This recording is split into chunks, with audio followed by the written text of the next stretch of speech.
오늘 우리는 요한일서에서 아주 독특한 용어를 접합니다. 적그리스도라는 말인데요. 성경에서 요한일서 그리고 요한이서에만 나오는 단어입니다. 영어로는 엔티크라이스트라고 합니다. 적그리스도. 뭔가 반대되는 세력을 말할 때 안티라는 표현을 쓰잖아요. 그 안티가 여기에 붙어 있습니다. 자, 18절을 같이 읽어볼까요? 18절 같이 읽습니다. 아이들아, 지금은 마지막 때라. 적그리스도가 오리라는 말을 너희가 들은 것과 같이 지금도 많은 적그리스도가 일어났으니 그러므로 우리가 마지막 때인 줄 아노라. 자, 적그리스도가 오리라는 말을 너희가 들었다고 하죠. 누가 그 말을 했습니까?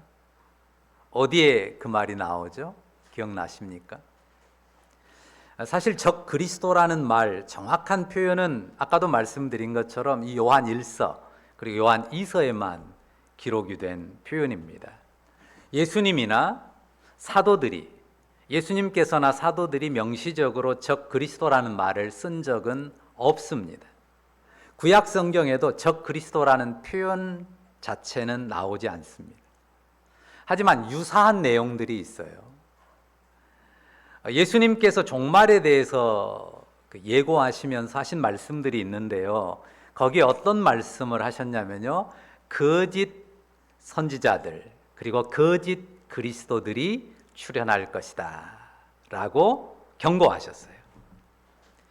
그런데 요한 사도가 지금 이 서신을 쓰는 당시에 이미 적 그리스도가 일어났다고 말하는 것입니다. 그러니 예수님께서 말씀하신 그 마지막 때 거짓 그리스도들, 거짓 선지자들이 일어난다고 하는 마지막 때가 시작됐다고 말하는 것입니다. 자, 18절을 보십시오. 적 그리스도의 숫자에 대해서 말하는데요. 어떻게 말합니까? 많은 적 그리스도가 일어났다. 그러니까 복수형이에요. 적 그리스도들이 일어났다고 씁니다. 그러니까 적 그리스도가 많아요. 자, 그러면 그리스도를 대적하는 적 그리스도, 엔티크라이스트의 그 모습은 어떨까요? 자, 사람들이 이 적 그리스도에 대해서 조금 어떤 특정한 방향으로 무섭게 들은 경우들이 있어요.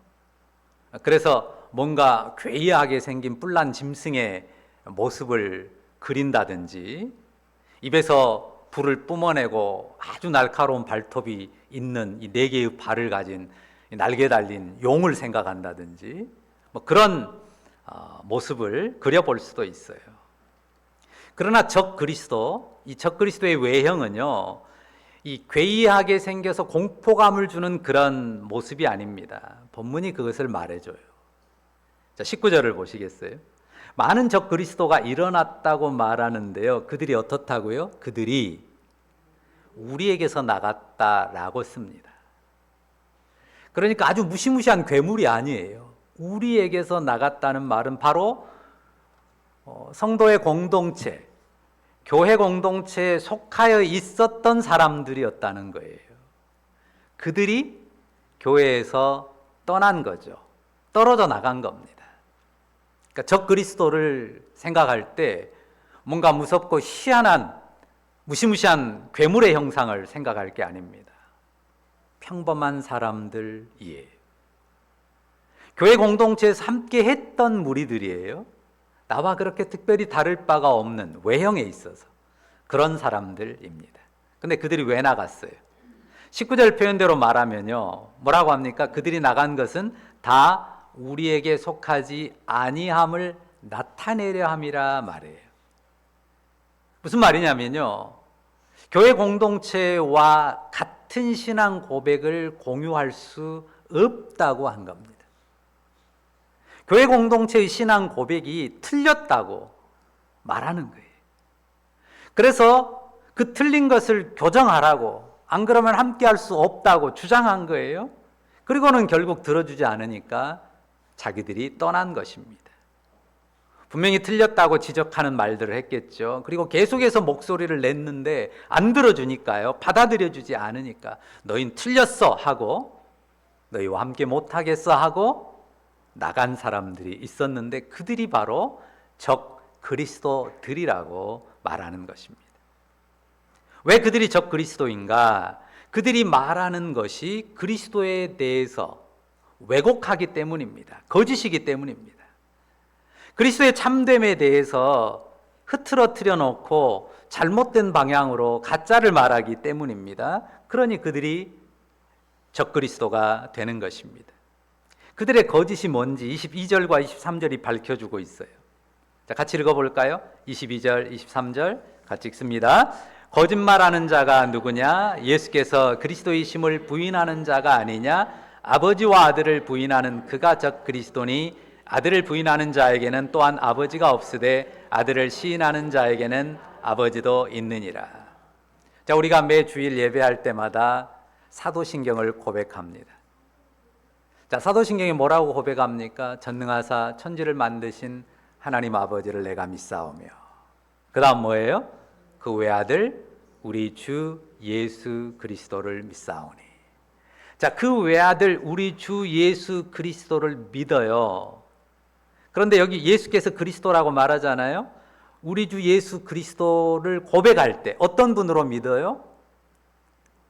성령으로 잉태하사 동정녀 마리아에게 나시고, 그러니까 하나님의 거룩하신 영으로 성육신하신 하나님의 아들이다, 동정녀를 통해서 태어난 아들이다 라는 사실을 믿어요.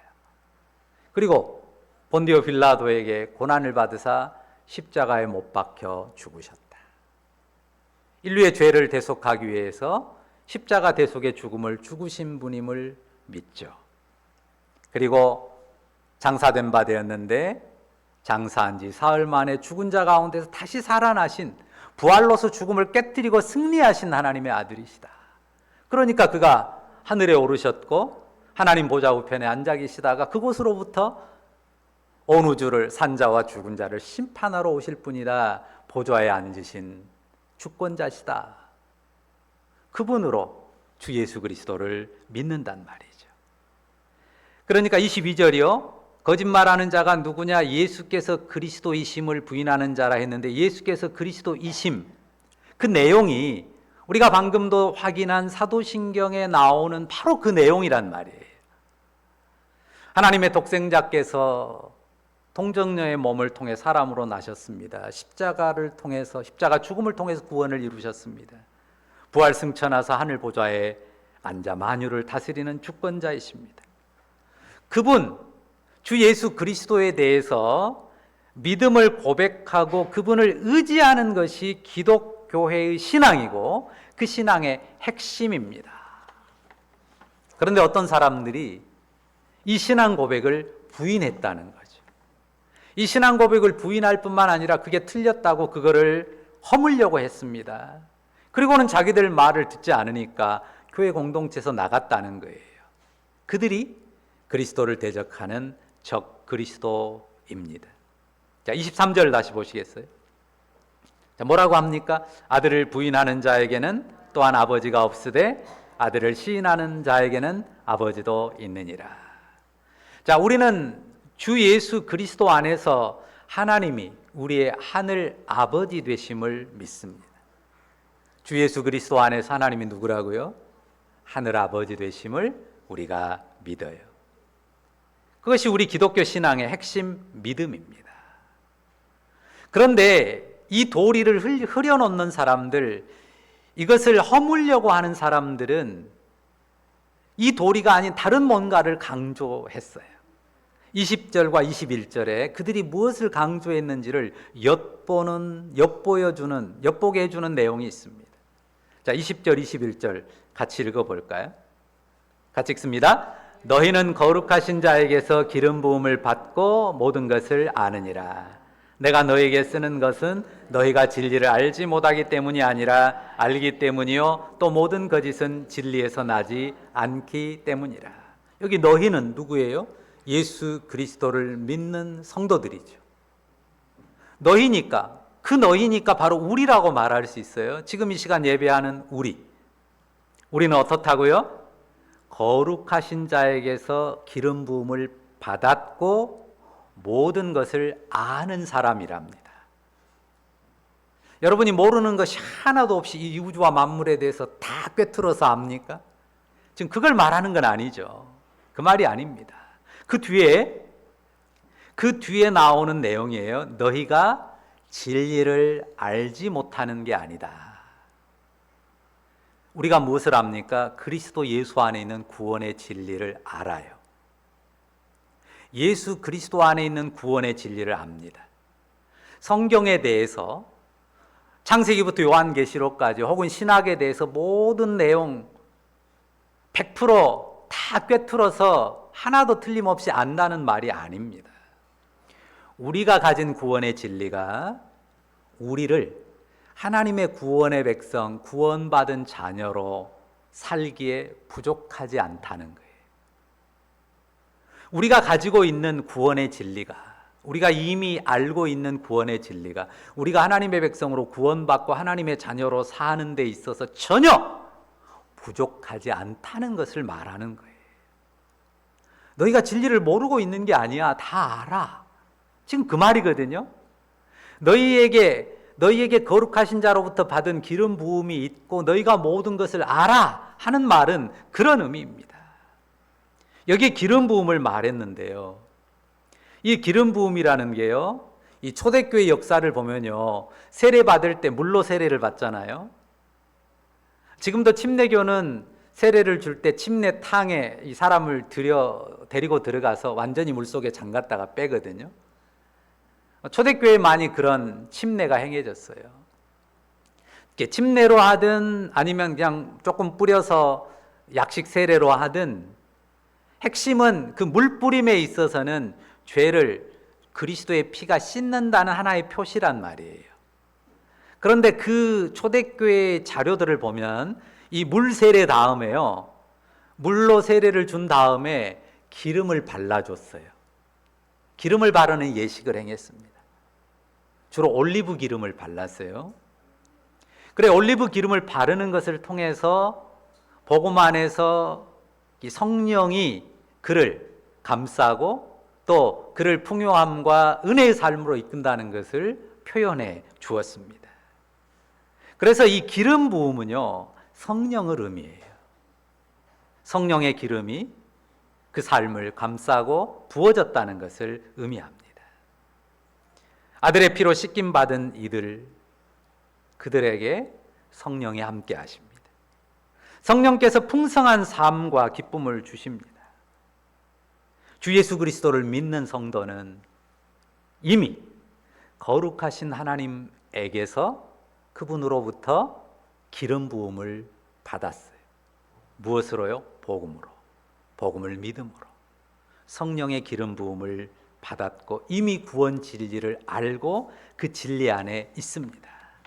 그런데 저 그리스도는 뭐라고 말하냐면요, 그걸로는 부족해. 그게 전부가 아니야. 그게 온전한 게 아니야 라고 말해요. 부족해. 더 알아야 돼. 뭔가를 알아야 돼 라고 말한단 말이에요. 그러니까 아니다. 너희가 충분히 알아. 구원받은 진리로는 너희가 충분히 알고 이미 성령의 기름 부음이 너희 안에 있다고 말해주는 겁니다.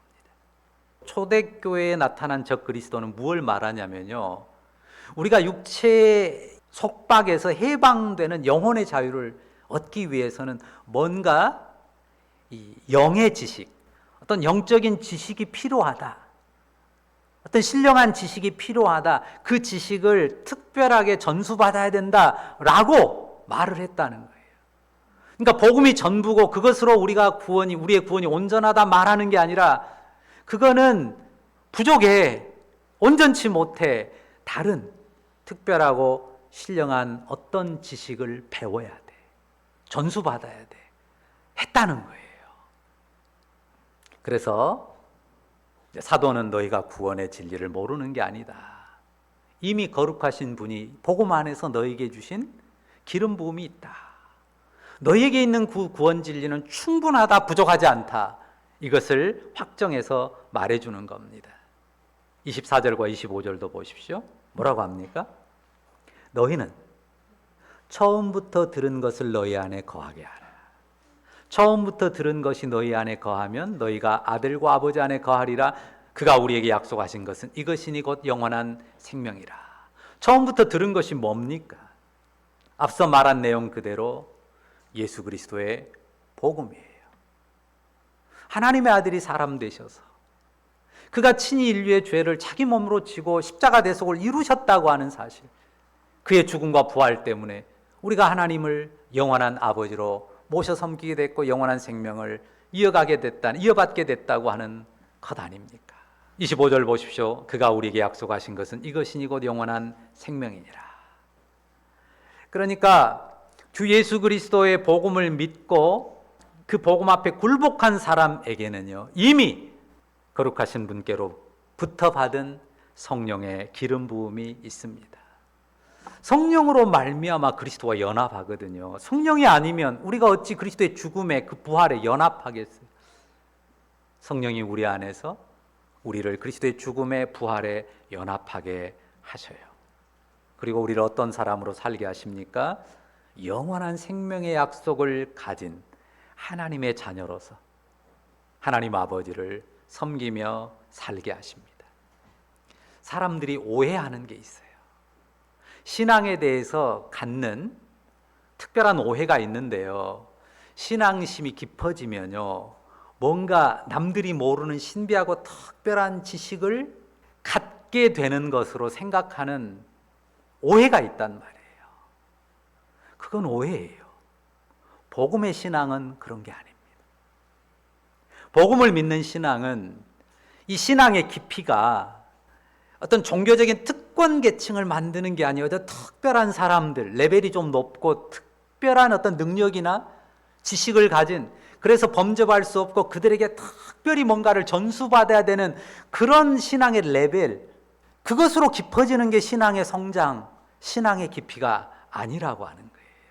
전혀 그렇지 않습니다. 자, 단순하게 생각해 보세요.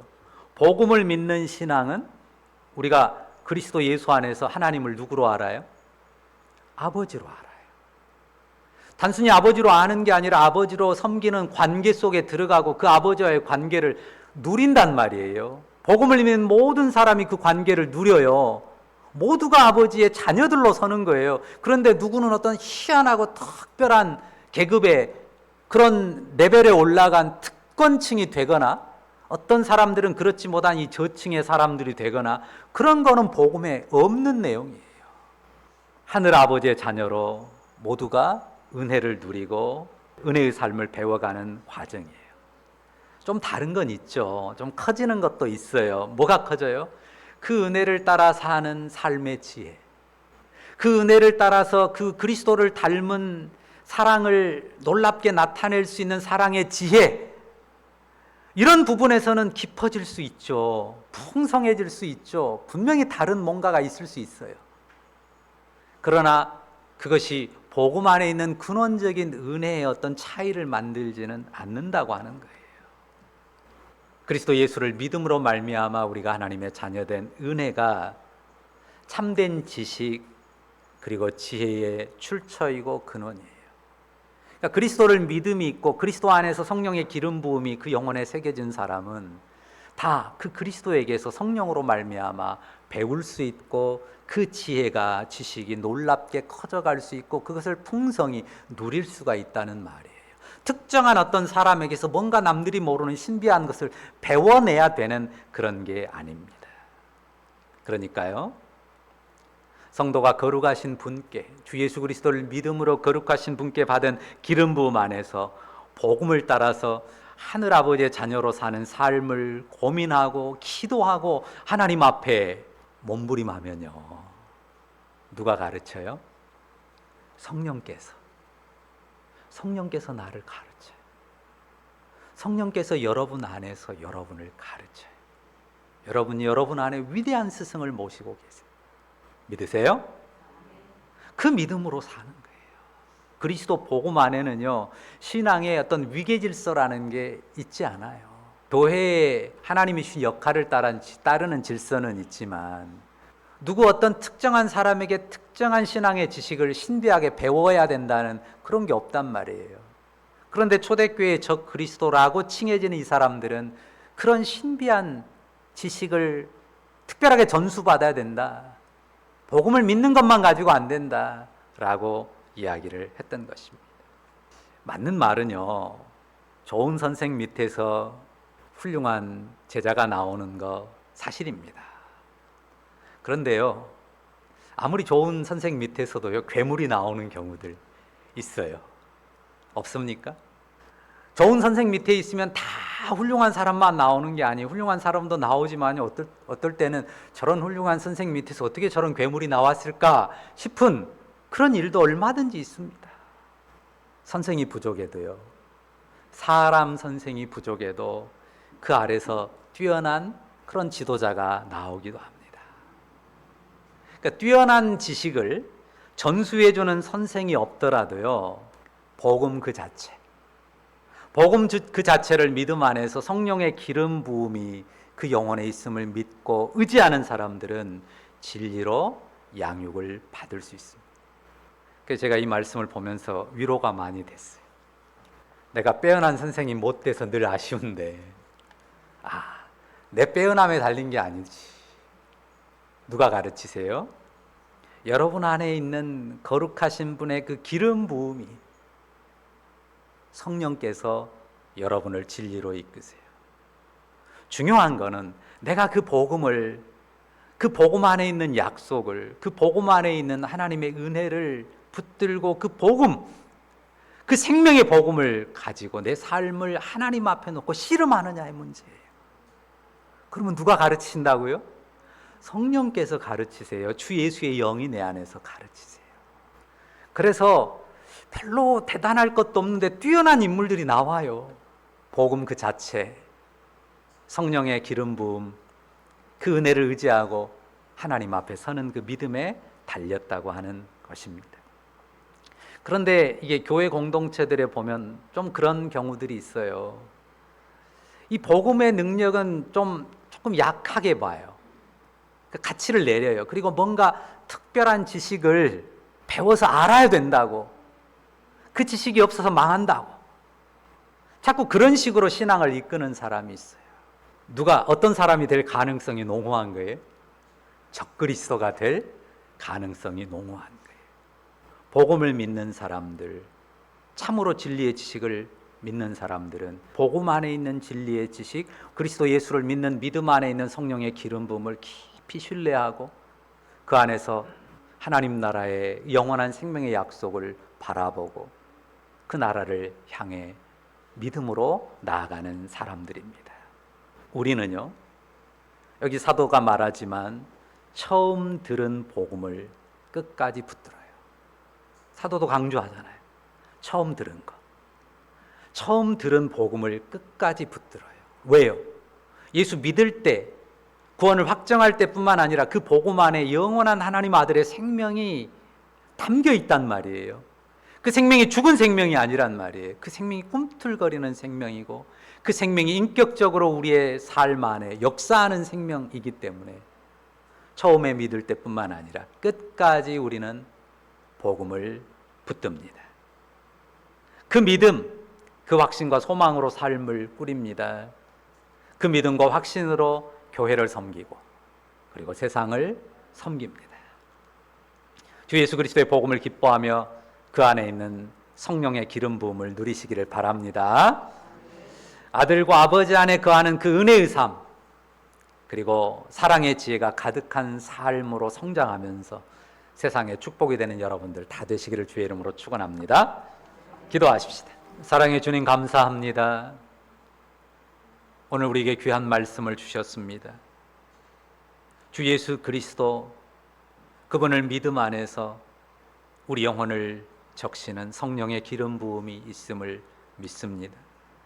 주 예수 그리스도 안에서 우리가 구원을 받았고 영원한 생명의 약속을 가진 자로서, 성령 안에서 그리스도의 죽음과 부활에 연합한 자로서 우리가 성령 안에서 하늘의 지혜를 깨닫고 누리는 자로 살 수 있음을 믿습니다. 우리가 인간의 선생에게서도 배우고 겸손하게 공부하고 또 배우기도 하겠지만, 그러나 복음 안에서 주의 영이 성령이 진리로 나를 가르치신다고 하는 확신 안에서 담대하게 하늘의 지혜를 향해서 나아가는 주의 백성들 되게 하여 주옵소서. 하나님 아버지, 확신과 믿음 안에서 더욱 복음을 굳게 붙잡고 그 복음의 부요함과 성령의 능력을 누리는 그 풍성함 가운데 살아가는 그 지혜와 사랑의 부요함을 더욱더 깨달아 알고 누리고 나타내는 우리 모두가 되게 하여 주옵소서. 예수님의 이름으로 기도합니다. 아멘.